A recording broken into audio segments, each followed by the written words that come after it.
Hello, hello, hello. This is Adrienne Berg, and this is The Ageless Traveler. And today we have with us a very special person in our wonderful special series called Travel Bros, Men Who Travel. But our guest, Bill Disselhorst, is a little bit different than the kind of adventure traveler that we had. His adventure is a lifestyle adventure.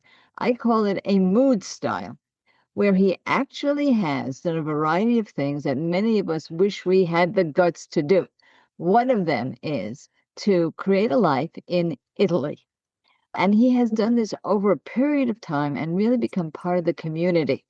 We're going to find out how he did it, why he did it, and how we can emulate some of the wonderful adventures he's had. But the second thing he did is he made this experience into a wonderful feature film, and it's called Italian Wannabe.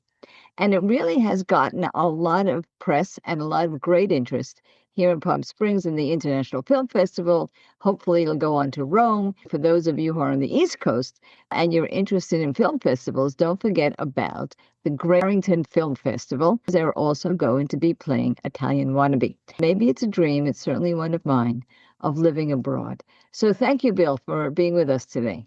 Of course, of course.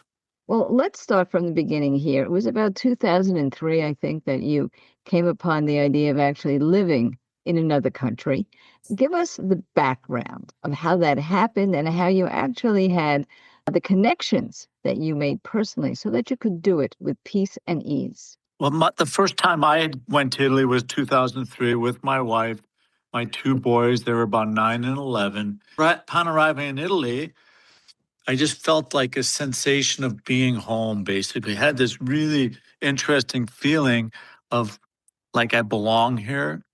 Although I also have to admit I was very overwhelmed because the culture was so different, so many things driving, and it was the first time, so it was very overwhelming, but it was very attractive to me. And from that very first trip, my mind was thinking that people talk about all the time. They have a great vacation. And they say, I'm going to come back next year. Ends up being 5, 10 years. I knew if I had a piece of property, a little house or something like that apartment, it would force us to come back. And so from the moment I landed, I was thinking that way. And that year, 2003, by December of 2003, my wife and I bought an apartment there in December like 3rd, 2003. So it all started kind of like you just mentioned. Your people have these dreams. That was my dream, and it just kind of came together. It materialized. Now, one of the things that often puts dreams on hold, as you said, is another person. And I'm full disclosure here. I cannot wait to own something, maybe in France, Italy, or Spain. But I've got a significant other who says no. Now, Anne, your lovely wife, who sadly passed, and we'll talk a little bit more about her later on. Was she in this with you? Did you have to persuade her? Was it an easy shot? What happened? It's interesting. She was in, but she wasn't as in as I was. She never loved Italy as much as I did, but she did like it. The funny thing about it is when I bought the first apartment, she wasn't with me when I made the offer. We talked on the phone. When we bought the first apartment, I knew nothing about building at that time like I do now. Now I know what I like. And I thought I wanted red terracotta tiles in the main floor. And my father was with me, and my new friend Stefano, who we bought the apartment from, we went and picked out those tiles. And Stefano said to me, you should just let me figure it out. And I chose those tiles. And when my wife saw them, she was so mad. She couldn't believe that was the color tile on the main floor of the first floor. So, but she loved it. She loved visiting with the kids, but she never felt it. She would never have wanted to live there 100%. So you mentioned something that scares people a lot, and that is renovation. Let's just put this in context. I call it real estate porn. I look constantly at homes, and they could be $45,000, $100,000 less, but They're beautiful dreams because they need a lot of renovation. And of course, many of us don't speak Spanish or Italian or Greek, wherever we're looking. How does it work to get somebody to come and renovate? Has it been difficult for you? Well, wasn't difficult for me because I bought the first apartment from a man named Stefano Fagiani, who's become my friend. Subsequent apartments that we owned them together, and he's a builder. So for me, it wasn't difficult. Something that the people who are listening to this should remember is many times you can find a very small apartment that is completely renovated. Many times it's actually furnished that are for sale for very small amounts. And what I recommend to people, if it's your first thing you're buying, you buy really small. You buy a studio or a small apartment, and then later on you can upgrade. You can buy something bigger because you're not going to be there that often, and it's nice to have something that you can just get into. Now, if somebody wants to buy something to be renovated, there's definitely big challenges. And the thing that's most challenging now is when I bought our first apartment, materials were very inexpensive in Italy. So it wasn't that expensive. Now materials have gone up as they have in the States. So it's more expensive. There are beautiful craftsmen there, but the way they work is different. So things always take longer than you think, and they always take longer than the craftsman or the contractor said. Um, but you can get some beautiful things. It's funny. The new apartment I have right now is being renovated. The guy doing the doors is a friend of mine. He has taken so long to do my doors, and Hmm. he could do them overnight, but he has other projects and stuff. So that's the main thing you know, is time is the main thing. The other thing that's beautiful is people are always trying to help each other. So if you have a problem, it's very easy to get advice. It's very easy to get somebody to help you figure out what to do. And it's not too difficult to find somebody to do it. But if you're on a really strict schedule, that can be a problem. So that is certainly one of the things we hear. And, I do want everybody to think about what they're interested in when it comes to buying abroad. We do have a few other podcasts. For example, we have a one that's purely for people who want to invest, mostly in Spain. Sure. They're brand new builds. Maybe they've never even seen it, where Yeah. they'll go a couple of days out of the year. So take a look at that podcast. We have one for women only who would like to be solo travelers part-time in Italy, actually, and there's a woman who's putting together consortiums of other solo travelers. But in your case, you did what I would like to do, which is own an individual apartment on my own for my family and maybe rent it out once in a while. It's So I know you've been through it. And today, tell us, how many properties do you have and some of the basic practical hints and tips you would give us? Okay. I have two very small apartments that are basically on one deed, so they're considered one property.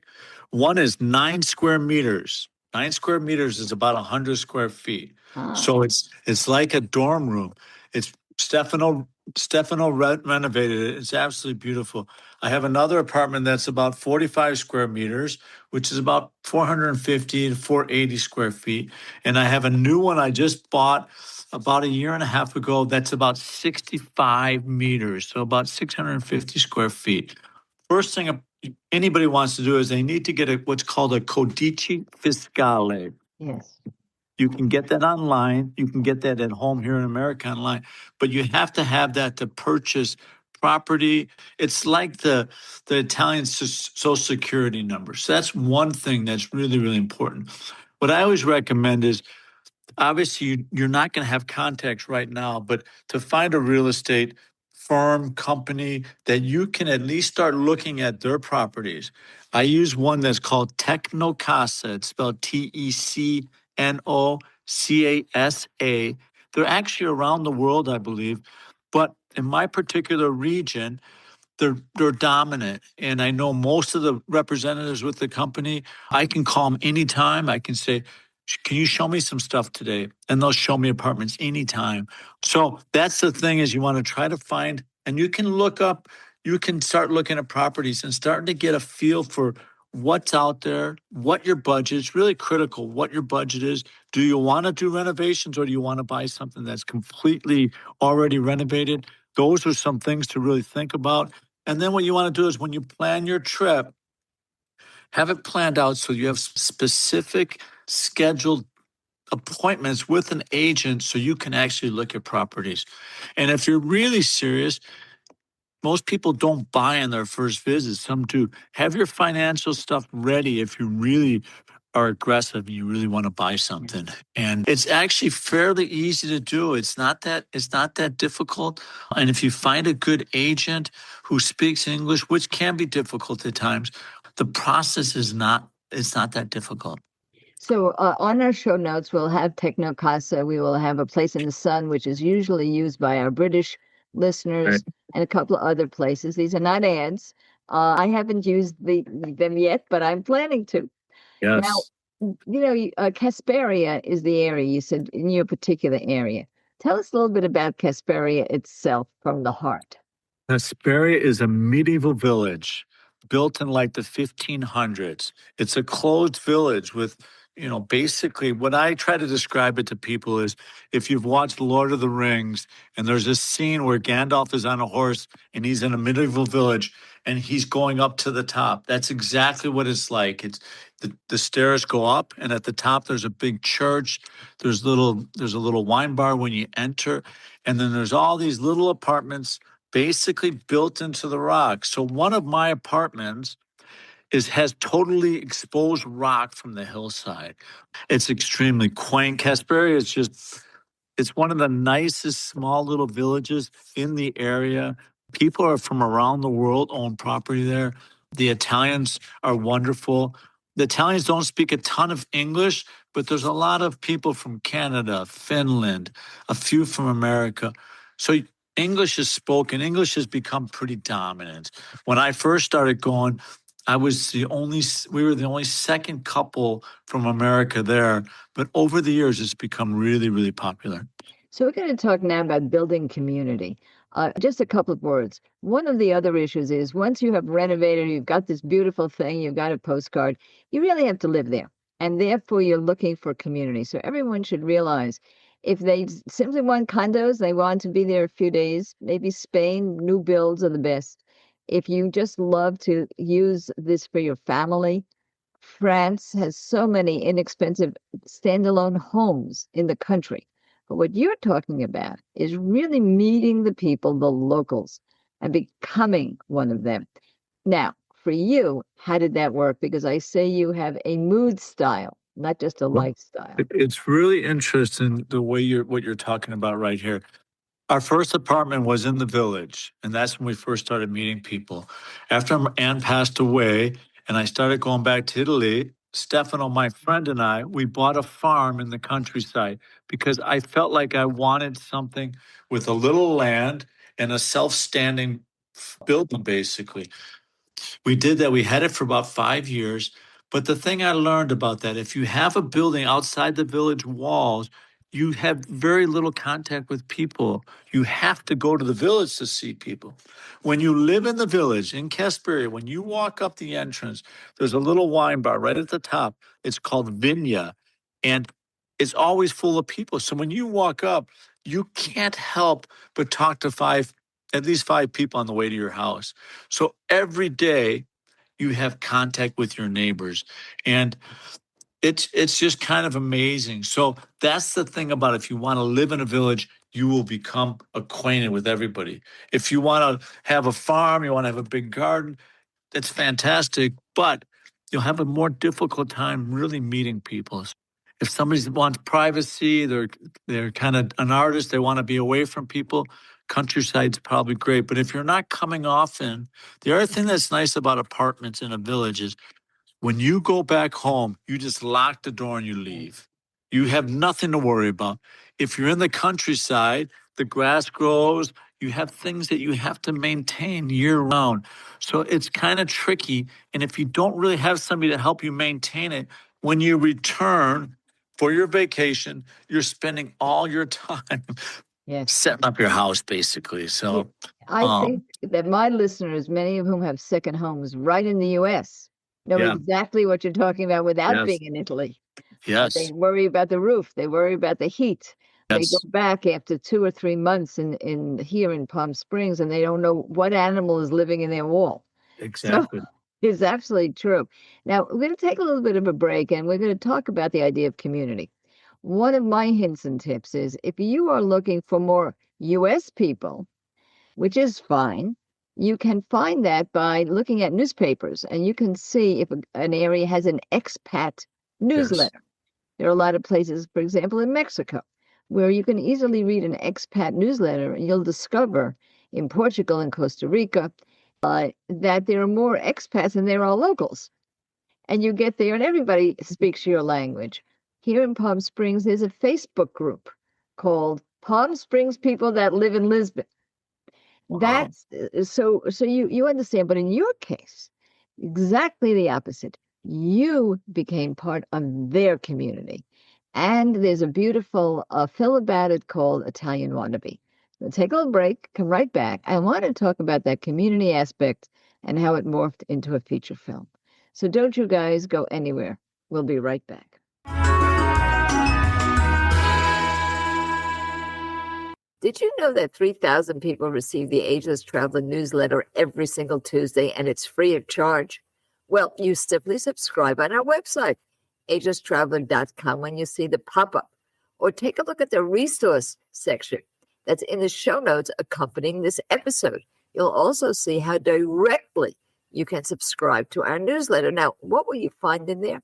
Well, every single week, you will get news you can use about travel, cultural experiences you can enjoy, suggestions for luxury travel for less, and yes, I answer your questions.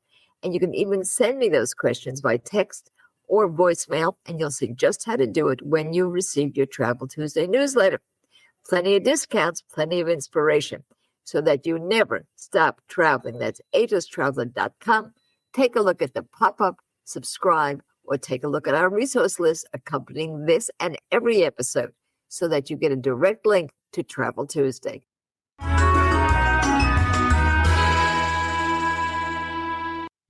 And now we're back with Bill Disselhorst, and he is a man of many parts. Now, some of you on the West Coast may know that he and his wife Ann had a very famous emporium for beautiful food.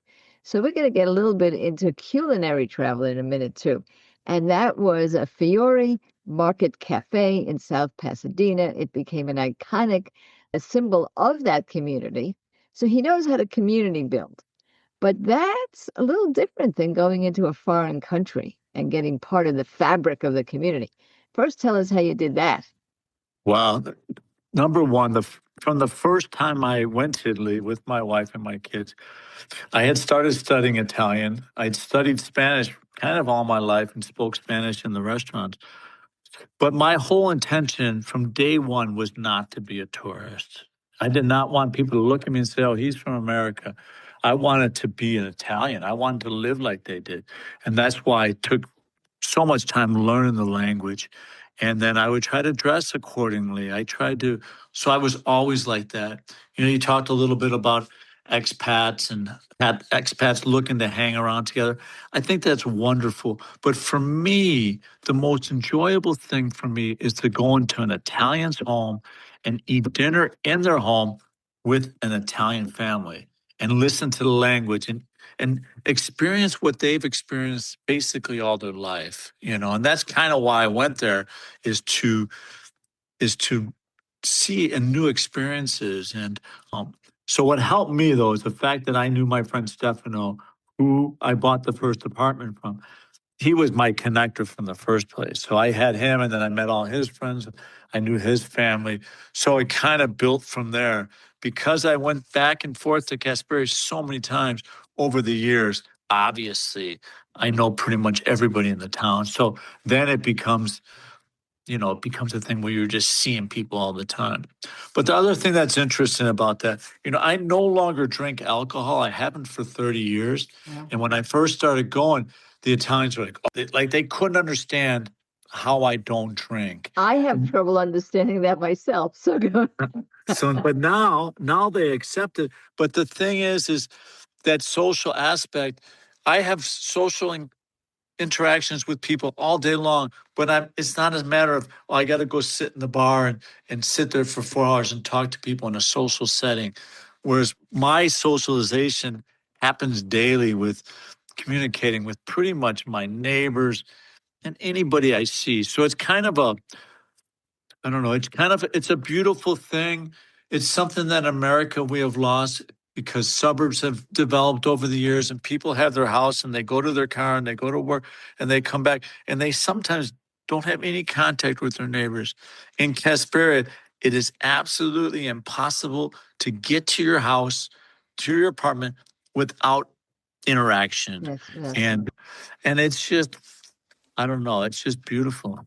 So let's talk, though, about the 4 hour dinners and the sitting with a glass of wine, because we study here at the Ageless Traveler the blue zones, the parts of the world Yes. where people live over 100. We know a lot about them. And the fact is that every one of them, whether they're in Sardinia or whether they're in Okinawa, people do sit for several hours a day together. I call it the cracker barrel idea. And they do drink, by the way. In fact, Yes. their resveratrol is in the red wine. It's considered part of longevity drugs, actually.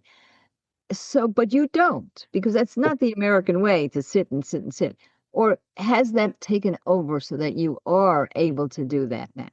Oh, well, no, what I'm saying is like, for instance, when you're talking about the meal, I mean, I'm part of everything that's happening. I just don't consume alcohol. But that idea of that's one of the things I was most attracted to is when you sat down to a meal, it was a 2 hour meal. It was sometimes a 3 hour meal.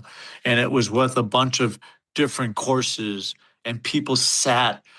The thing I think that makes it different in terms of health is that people are not just they're not just eating to fill their body with nutrients. I think that what people are getting is that sitting and relaxing and eating with their family or with friends, it's much more of an overall experience than simply eating. And I think that's the thing that benefits health, it benefits camaraderie, it benefits socialization. I mean, all those kind of factors. And We've spoken before, but this is a question I didn't ask you. And that is intergenerational. These dinners, these long dinners, or even seeing people randomly in the street on your walking. Is it different so that there is not as much of a separation among the generations? Do people really sit together at the table and does everyone participate? well, it's very interesting. In my village, there are many people who were born in the village and whose parents were born in the village, and some in the same apartments. So yeah, it's amazing. A woman lives 2 doors down from me. Her name is Irma. She makes pasta. She makes a special pasta from the area. She's one of what's called the pasta grannies. She has a tiny little apartment. Her and her husband. She's 86. He's probably the same. Their daughter lives with them.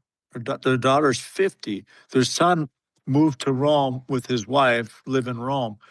They live in this tiny little apartment. They eat all their meals together. They cook together. So yeah, it continues. I mean, it's different because a lot of the kids move away because there's no industry really. So the only jobs in the village are construction jobs, which Mhm. there are a lot of. So if a kid wants to work as a construction worker, he can do that. But there's not much other than that. So, there's a lot of the younger people will move away. But yeah, the families totally intact, totally, and the thing where you see it mostly is on these festivals that you can see in the film. We have a festival, the Polenta Fest. Everybody's involved in the festival. Everybody from the family, they're either eating at the festival or they're volunteering to help put it on. Right, right. Now we'll talk about the film right now. It's called Italian Wannabe, and there's really two parts in this film.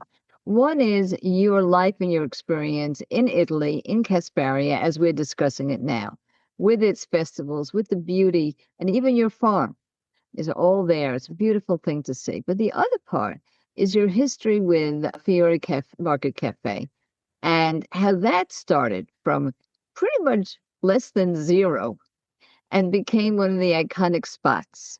So let's concentrate on that for a moment because Sure. all those skills, both interpersonal relationship and culinary skills, you brought with you to your Italian experience. So let's hear a little bit about the film and what it covers. Well, it's very interesting you say that because I've been in the restaurant business my whole life. And before that first trip to Italy, I had been in the restaurant business, I don't know, 27 years. So I was always around food. But when I got to Italy and I saw what they were doing with food, and what I mean by that is things were made fresh every day. So that was the one thing I took away is bread was baked today, pasta was made today, meats were cooked today, and people ate food produced today. They still use freezers and refrigerators, but that was something I took with me. So that was one thing. The other thing is the hospitality piece. The restaurant that's in the film, La Vecchia Quercia, the owner's name is Pino and his wife is Anna. Anna's in the kitchen. Pino's the front of the house. Yes. Anna cooks everything in the kitchen herself, basically. Everything by hand, everything in a wood oven. And then he, in the front of the house, when I watched the way that man worked, I never thought that I was going to take what he was doing, but through osmosis, I learned how he ran a restaurant. And when my wife and I, Anna and I, opened Fury, food was never what you would call traditional Italian food, by no means. But we took so much from Italy when we opened that restaurant. And the way I ran that restaurant, and I always had a big personality before, but the way I ran it was very similar to the way Pino ran his restaurant. And so it's interesting. And that's what I love about the film is the film shows all these people that we knew over the years. Some are people we've met recently. And it shows you how they conduct themselves, how they run their business, how they live, how they treat each other, and extremely inspirational for me. It it's I used to say things like we never had Wi-Fi, we had no televisions. People could stay as long as they wanted at the cafe. They had no requirements. They didn't have to spend a certain amount of money. They could just sit. And that's something I learned in Italy is you went to a restaurant, if you had a reservation at a restaurant, normally it's 8 o'clock a reservation. Yes. Nobody is coming for that seat after you. That seat is yours the whole night long. And that's so counter what we do in this country. In this country, our only intention is to have people leave so somebody else can sit down. Turnover, they call it. Turnover. Yeah, turnover. But there, it's all about your experience. That's it. So we're going to talk a little bit more about personal experience when we get back from our break. But right now, I do want to talk about the film. Now, that's unusual. People do buy properties, they own restaurants, they do a lot of things, but they don't make a feature film out of their life. Just give us a little bit of the background on the Sure. Well, when Anna and I had the cafe, we would have a bunch of groups of students. It was ironic. They were very young kids. And one that really impressed me is these group of doctors from USC. They were 22, 23, 24. But the camaraderie with these students always impressed me. And then we would get a lot of students from the Art Center who were artists and filmmakers. Well, there was a group of guys making films who would come in on a regular basis. Well, when they were in school, I didn't know them very well, but they graduated. They moved back. Most of them were in New York, and they would come to LA regularly for work. And the minute they get off the plane, they would come to our cafe. And so at that point, I started to get to know them. And there was one man, his name is Steve Dobble, and he at some point said, Bill, someday I want to film you. And when I heard that, it was like, yeah, it sounds cool, but right. I gave it no energy. I was like, okay, if that happens, great. Well, when he turned 30 years old, his now wife, who was his girlfriend at the time, took him to Italy. They came up to Casperia to see my girlfriend Eileen and I, and we showed him around. And after that, he went home and he called me and he said, I'm coming right back. He came back with this huge camera, and that's when the process started. And we started making the film. And it got into the International Film Festival in Palm Springs. It's going into, as we said, another film festival in Great Barrington. When is that festival taking place? That festival, our showing is May 29th. It's called the Berkshire International Film Festival. It's May 29th in Great Barrington, Massachusetts. And what's really neat is there is a pizza party after our film at a local pizza place. So people are going to come see the film, and then we're all going to go to this pizza place and have a pizza party. Well, we're going to take a little bit of a break, and I'm going to come back, and I'm going to start with your pizza party, which is in the film. And we'll, as I said, we'll take a little bit different personal approach to what I think the film is really about. So don't you guys go anywhere. We'll be right back.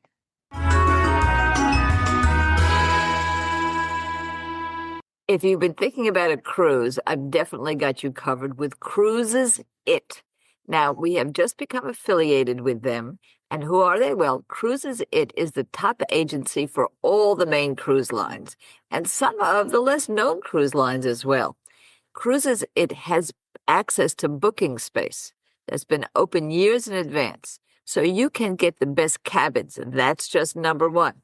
But they also make the prices lower. The cruise lines give Cruises It their own exclusive agency discounts. And if you're not from the cruise line, they have their own agency discounts that would apply as well. So you get both any discounts you would normally get on the cruise line, plus additional discounts that are given exclusively to Cruises It because they bring in so much business. On top of all those discount perks, when you book with them, you get the best rate guaranteed. And this is because Cruise Fare Watch system takes place. Now, what Cruises It does is it tracks the pricing until the final payment date. So you keep in mind that to get the best rate guaranteed, you have to use my site. We have affiliated with them specifically. I sat down, I met with them in Tucson, Arizona. I met with Marianne Weather. We've now become good friends. She gave me a direct line. Not only a link, which you can certainly use right away, but if you have questions, even a specific phone number. Cruises It offers this not just to anyone that is one of our followers, but if you have friends and family, you can bring them in too. So just take a look at the show notes, and you will see our dedicated phone line and our dedicated link. Happy sailing.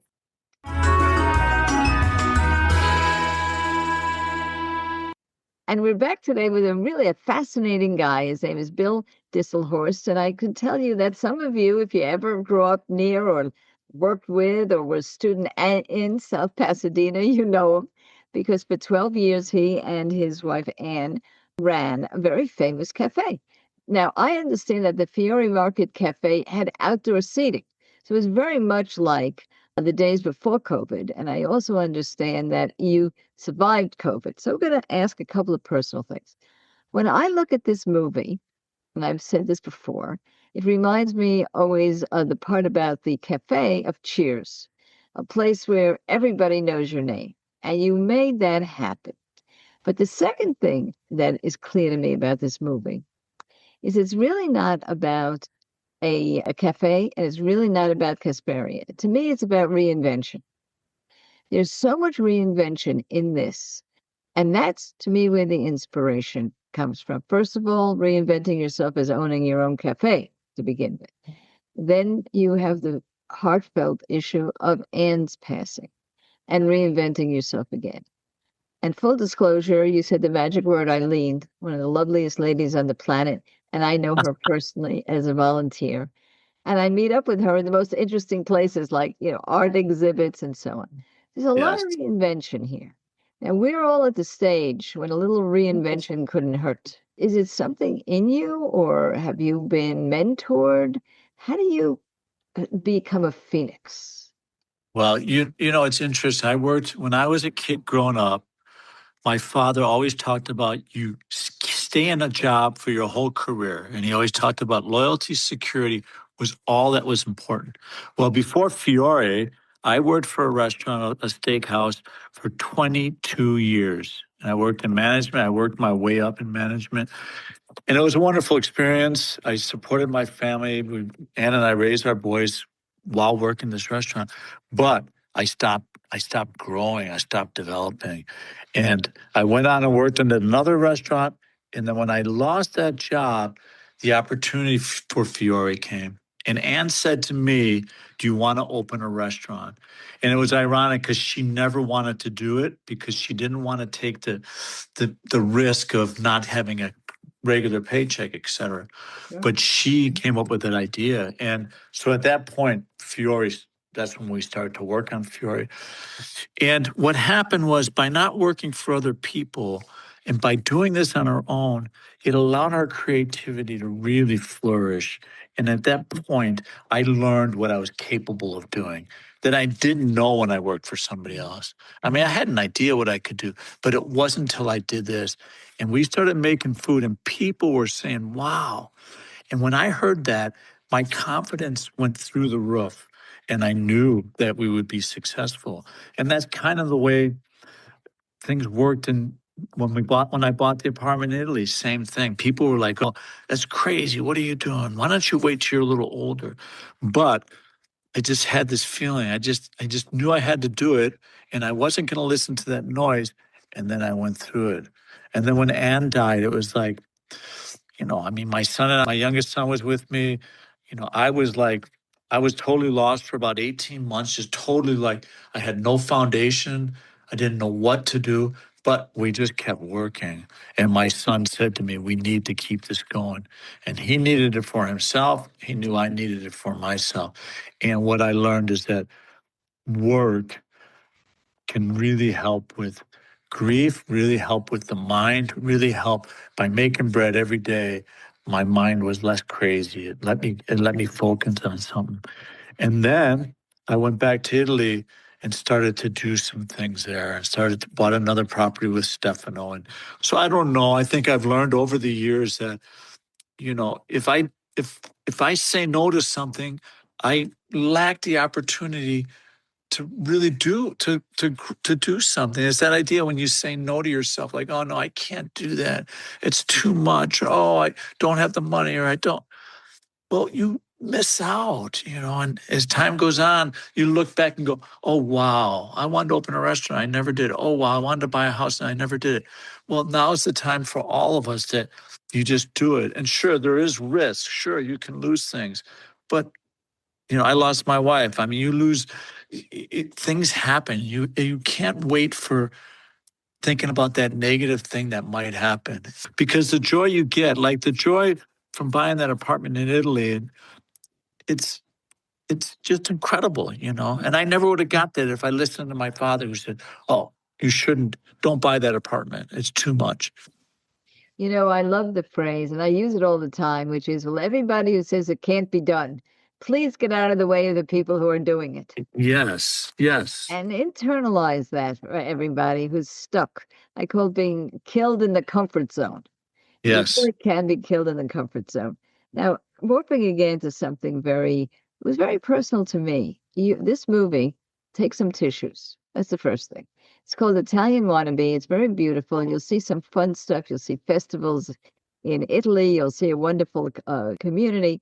But the loss was so palpable in the way you said it for people like myself and my listeners who've been around with a companion for many, many, many decades.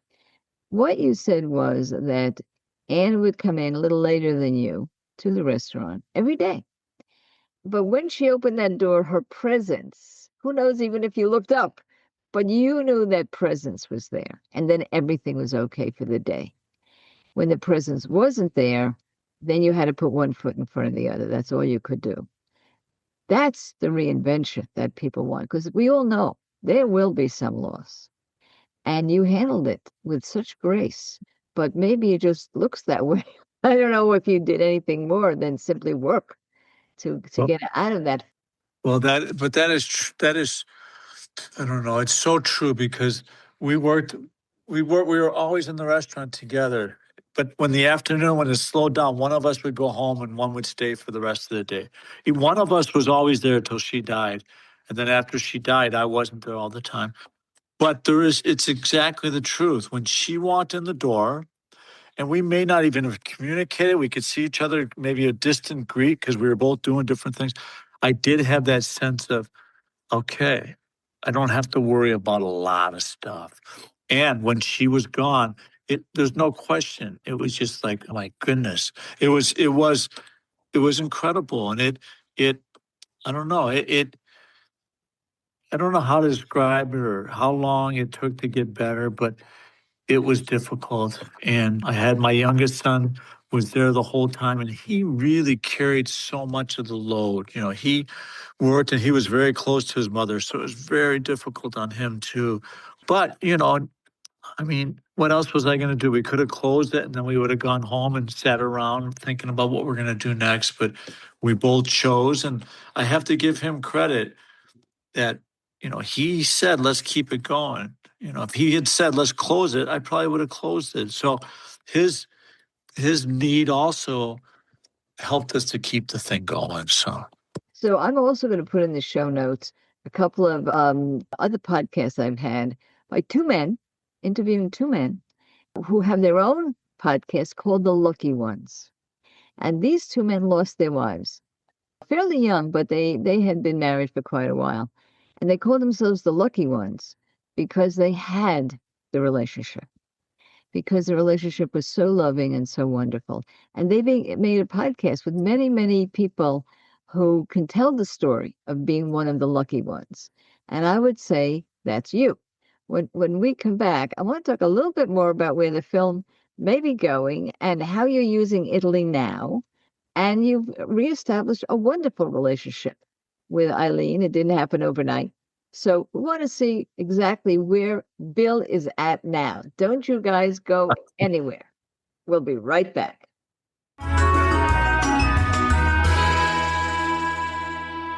If you take long trips or travel through different climate zones the way I do, you don't want to schlep a lot of luggage. Well, Luggage Free ships to many of the hotels in the world and mostly all the cruise ships.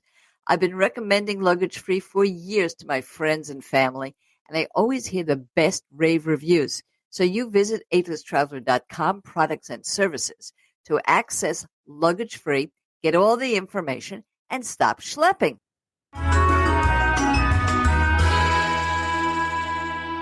So we're here with Bill Disselhorst, and he's already told us so much of his, not lifestyle, but I call it mood style, from the time that he took the first plunge in opening his own restaurant, very successful. Second plunge, buying a place in Italy, and he's given us some hints and tips, coping with basically a loss that many of us are very concerned about, losing our companion, our life companion. But now we really can end. This is a happy ending. This is a happy ending story. You're doing a lot. You're doing a lot now. Now, you did decide to sell the restaurant eventually. You wanted to walk away from it, but that was not an adult decision. But I think it's a good story as to why you wanted to walk away from it. Although we all know why you would sell it instead. We're not all sure why you would walk away from it. And then what happened after that?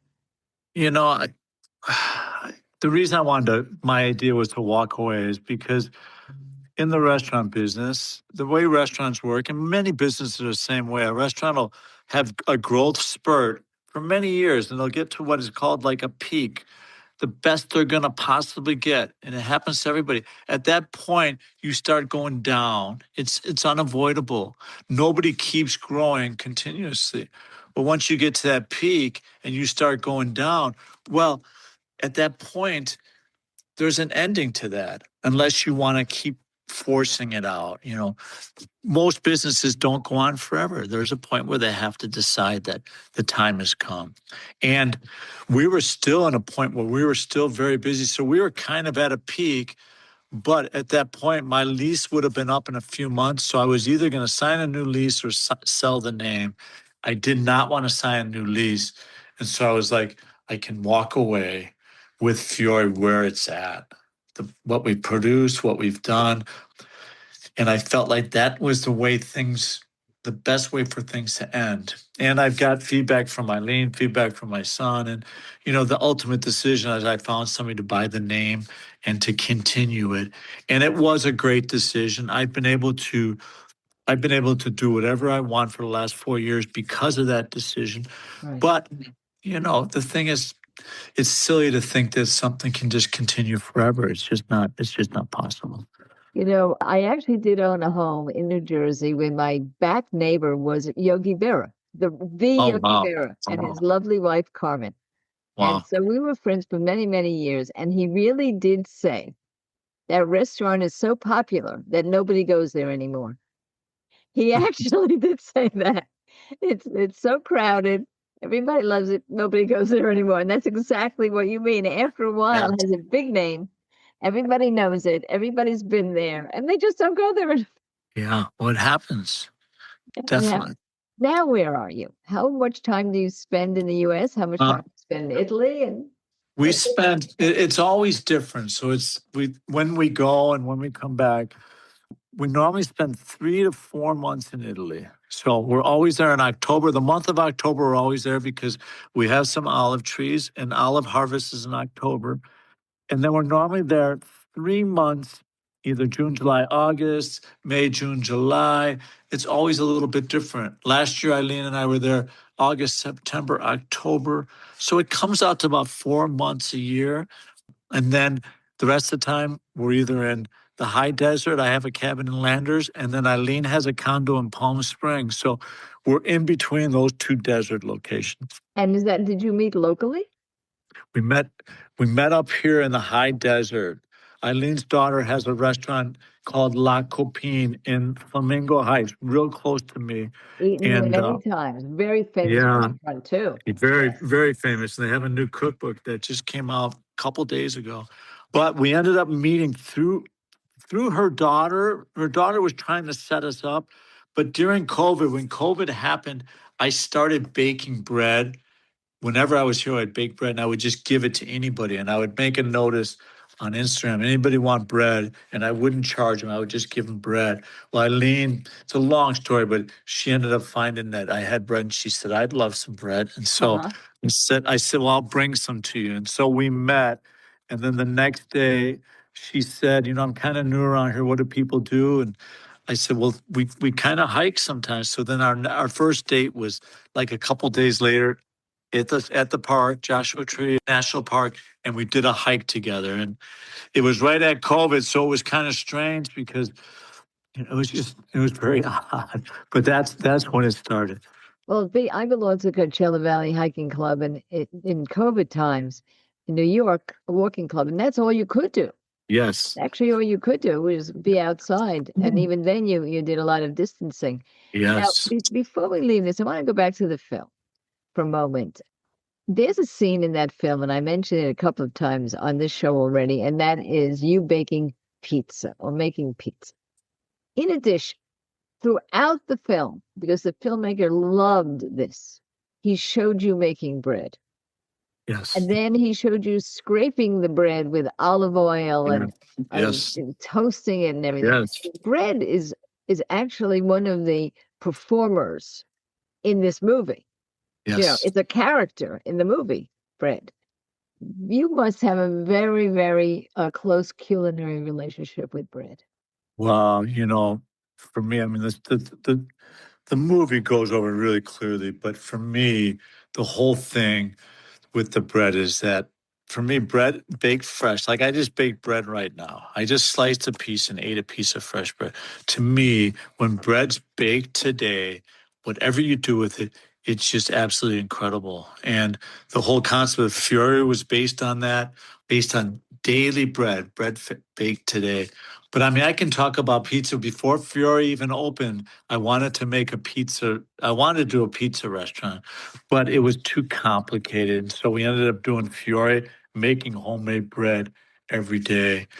But when Stefano and I bought the farm, which was we finished the paperwork January of 2019, there was a wood burning pizza oven there. And I immediately went and cleaned it. It was in a little room that was connected to the outdoors. I painted it and I started working on that thing. I started building fires regularly and then I started making pizzas. So word got around that I was making pizzas and Stefano would say to me, hey, when do you want to have a pizza party? And I'd say, well, why don't you and your family? So there'll just be about 8 of us coming, we'll have pizza. Well, he could never do that. He would get on the phone and he would call all these people. And then I would say to him, Stefano, who's coming? He'd go, and it would end up being 14 to 20 people for pizza. So it became a real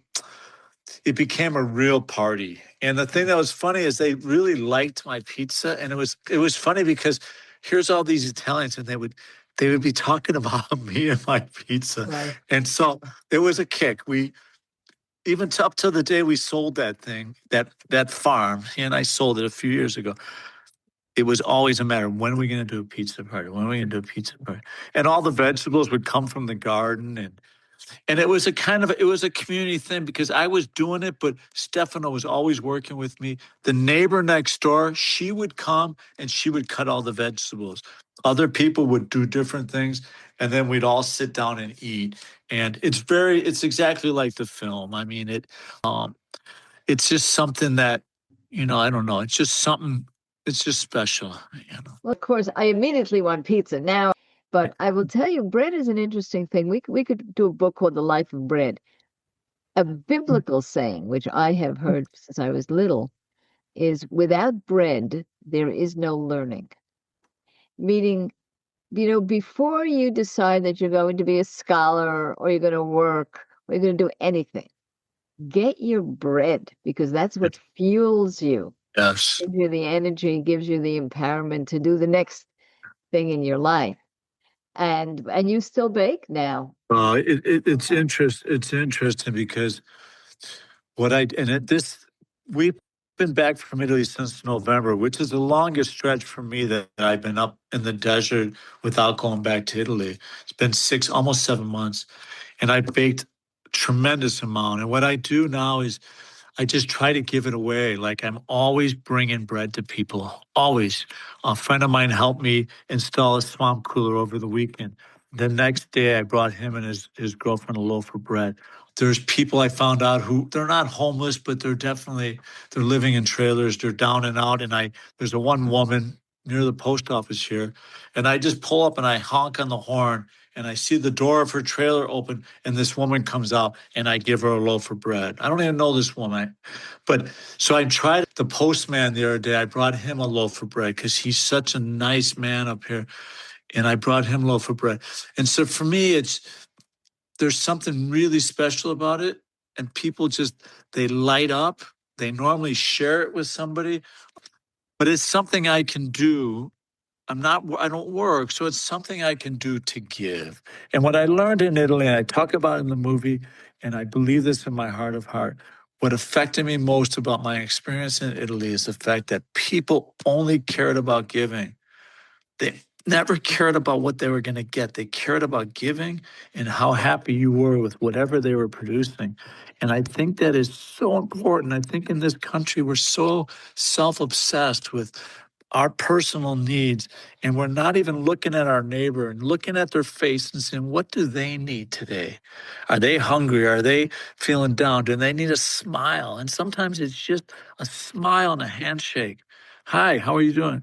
Because people walk around and they're not even noticed. And I think that's what I learned from Pino and Anna walking in their restaurant, walking in and getting a greeting like I've never gotten before in my life every time. And so that's what I took from the experience. And I'm trying in the best way I can to do the same. And bread is my medium of giving, So I don't have money. I can't give anybody money, but I can give you a loaf of bread.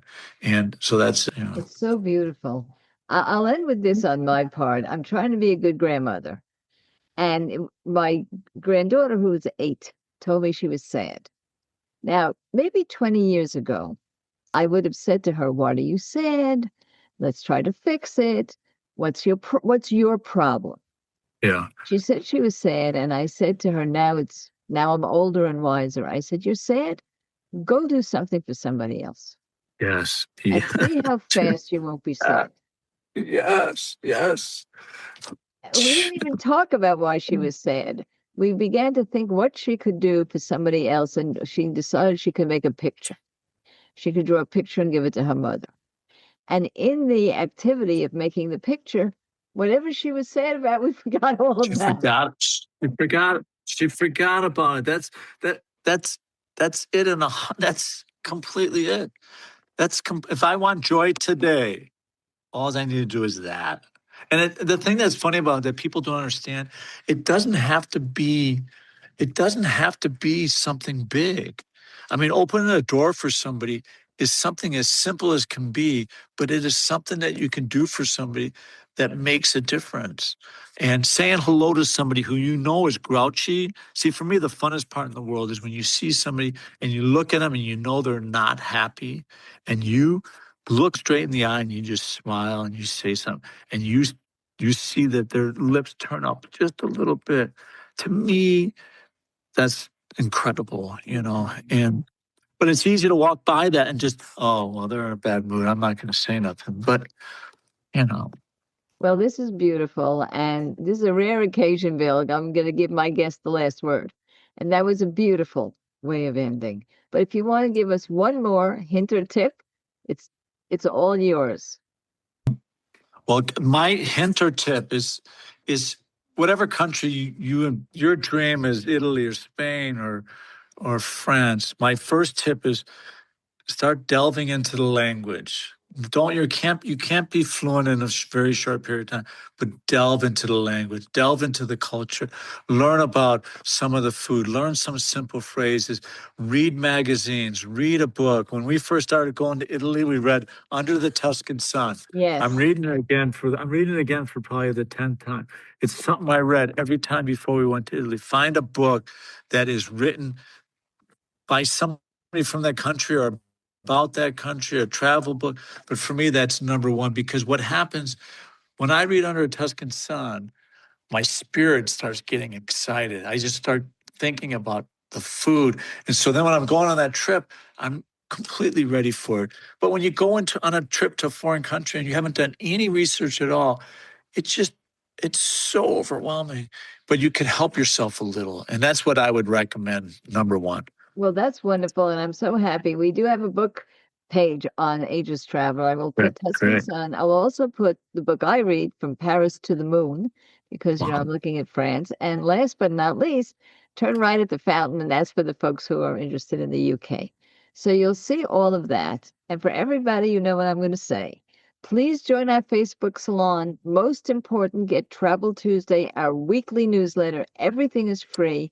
Every hit and tip is in there. Take a look at asiastraveler.com for all of our wonderful podcasts, including Bill's, which will be the first on the list in a week or so. Don't forget about Italian Wannabe. Keep track of it because you're going to be seeing it soon distributed in a theater near you, as they say. And we'll let you know when that happens as well. And for everybody, never stop traveling.